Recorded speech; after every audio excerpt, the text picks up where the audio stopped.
Assalamualaikum warahmatullahi wabarakatuh. Perkenalkan, nama saya Evi Mulyawati, kelas B2 2018, Prodi Bimbingan dan Konseling, Fakultas Ilmu Pendidikan, Institut Keguruan dan Pendidikan IKIP Siliwangi, yang saat ini sedang melaksanakan KKN atau kuliah kerja nyata secara mandiri yang berlokasi di Desa atau Kelurahan Cikadu, Kecamatan Sindangkerta, Kabupaten Bandung Barat. Yang mana pada kegiatan siklus pertama ini, fokus kegiatannya adalah pendampingan pembelajaran oleh orang tua di masa pandemi COVID-19 dengan sasaran kepada 3 keluarga, yakni keluarga Ibu Rita, Ibu Hayati, dan juga Ibu Winda. Dengan proses pelaksanaan kegiatan melalui observasi atau wawancara dan edukasi kegiatan pembelajaran kepada ketiga keluarga tersebut. Oke. Sebelumnya ini dengan Ibu siapa namanya? Ibu Rita. Ibu Rita. Sama pembelajaran daring, metode belajar seperti apa sih yang Ibu gunakan, yang Ibu berikan kepada anak Ibu?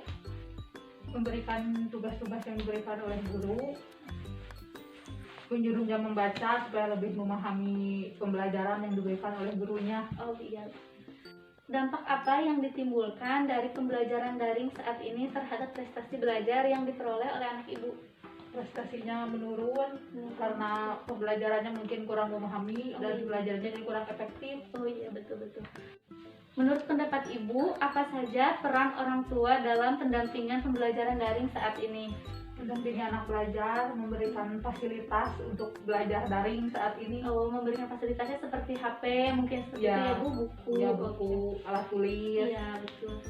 Nah, apa saja sih kendala yang Ibu hadapi selama mendampingi anak belajar di rumah?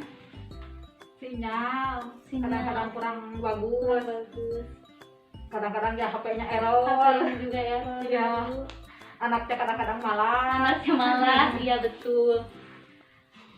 Lalu menurut pendapat Ibu, apakah penting memberikan motivasi belajar kepada anak? Sangat penting. Sangat penting ya Bu. Penting. Bentuk motivasi belajar seperti apa yang Ibu berikan kepada anak Ibu? Memberinya semangat supaya tidak malas untuk belajar. Memberi semangat supaya tidak malas belajar. Iya. Apa yang Ibu lakukan ketika anak Ibu malas belajar atau malas mengerjakan tugas? Memarahinya, mengomelinya, diomelin ya, dimarahin. Ya. Oke. Nah, apakah Ibu pernah membicarakan atau mengkonsultasikan kepada guru atau wali kelas terkait kendala-kendala yang dihadapi dalam proses pembelajaran daring?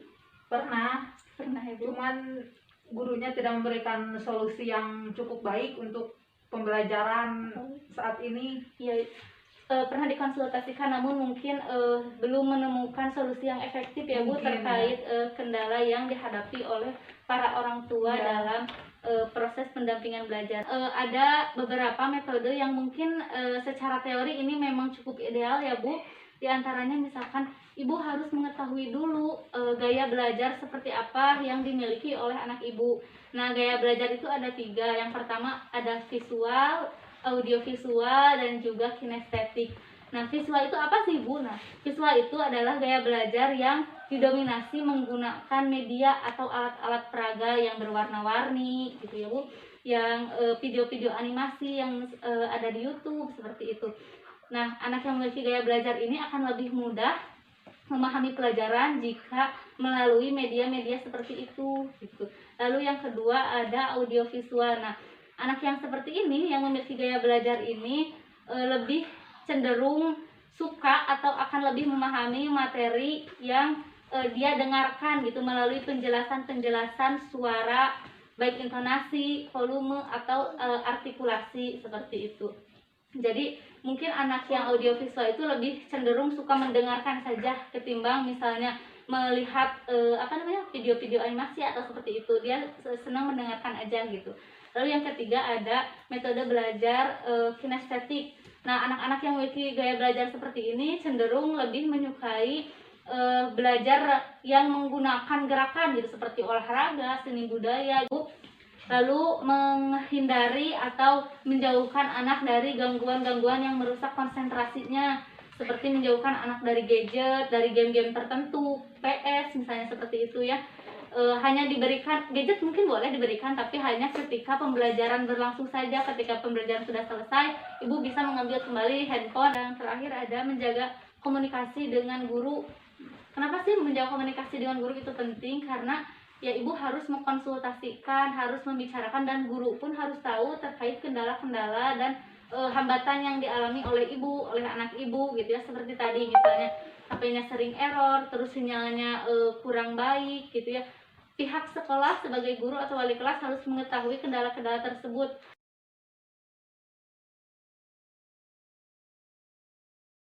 Pendampingan orang tua dalam pembelajaran selama COVID ini. Bersedia ya Bu? Untuk pertanyaan yang pertama, selama pembelajaran daring, strategi atau metode belajar seperti apa yang Ibu gunakan kepada anak Ibu?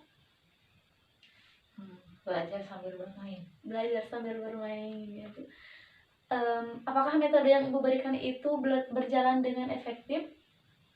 Cukup efektif, jadi anak tidak cepat bosan. Cukup efektif ya Bu. Dampak apa yang ditimbulkan dari pembelajaran daring saat ini terhadap prestasi belajar anak Ibu? Semangat belajarnya menurun, kurang antusias dalam belajar, kurang antusias ya Bu. Otomatis prestasinya juga menurun. Oke, iya.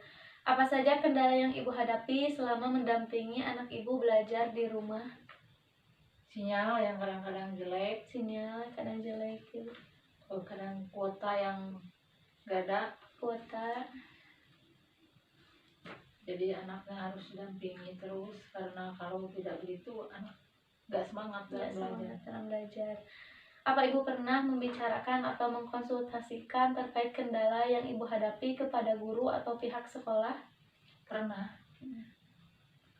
Tapi pihak sekolah atau guru wali kelas, mereka terikat dengan peraturan yang diberlakukan sekarang, jadi belum ada solusi untuk bagaimana strategi belajar yang efektif yang bisa Ibu gunakan kepada anak Ibu, misalnya dengan menciptakan suasana belajar yang kondusif gitu ya Bu, seperti menghindarkan anak dari gadget atau hal-hal yang mengganggu proses belajarnya gitu.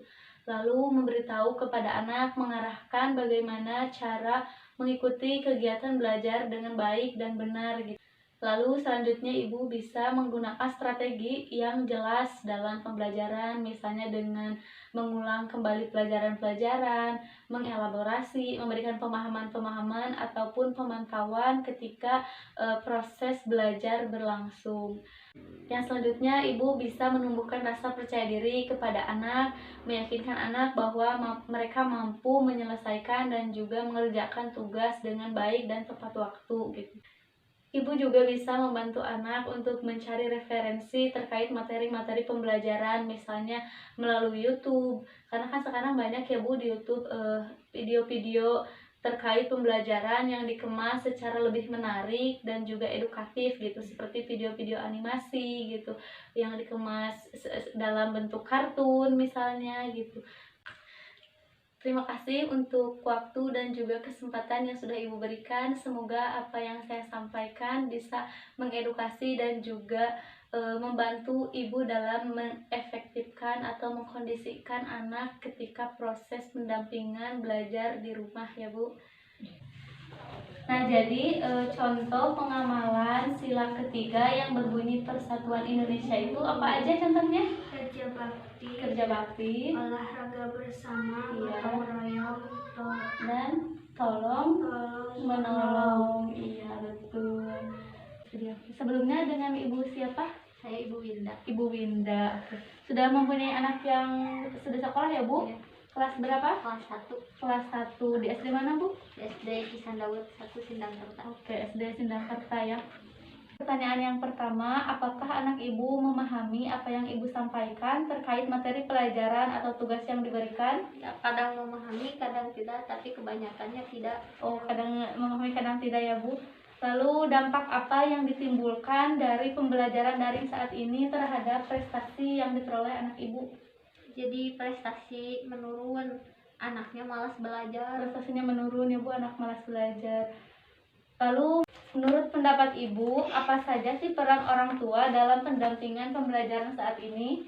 mengawasi anak ketika belajar, membimbing anak belajar. Oh. Apa saja kendala yang Ibu hadapi selama mendampingi anak belajar di rumah? Tidak ada kuota, terus pas lagi jaringan jelek. Jaringan jelek ya Bu. Lalu menurut pendapat Ibu, apakah penting memberikan motivasi kepada anak? Penting sekali. Penting sekali ya. Bentuk motivasi belajar seperti apa yang Ibu berikan kepada anak Ibu? Memberikan dukungan dan semangat belajar. Memberikan dukungan dan semangat belajar ya Bu. Apa yang Ibu lakukan ketika anak Ibu malas mengerjakan tugas atau malas belajar? Dimarahi Lalu atau diberi peringatan. atau diberi peringatan ya Bu. Lalu apakah Ibu sering mencari referensi materi pelajaran dari sumber lain selain buku? Tidak pernah. Tidak pernah ya Bu. Oke. Apakah Ibu pernah membicarakan atau mengkonsultasikan kepada guru atau wali kelas terkait kendala dan hambatan yang Ibu hadapi? Pernah, tetapi belum ada solusi yang efektif. Pernah ya Bu. Ada peran-peran lain, yakni orang tua juga sebagai seorang pendidik atau edukator gitu, dimana orang tua di sini apalagi dalam pembelajaran saat ini adalah pengganti guru di sekolah gitu ya, karena anak lebih banyak menghabiskan waktu belajarnya di rumah gitu ya Bu. Lalu yang kedua sebagai pendorong atau sebagai motivator gitu, jadi Ibu harus bisa memotivasi anak, mendorong dan memberikan dukungan kepada anak untuk berprestasi dengan lebih baik dan juga mengerjakan tugas-tugasnya sesuai dengan aturan yang diberikan oleh sekolah gitu.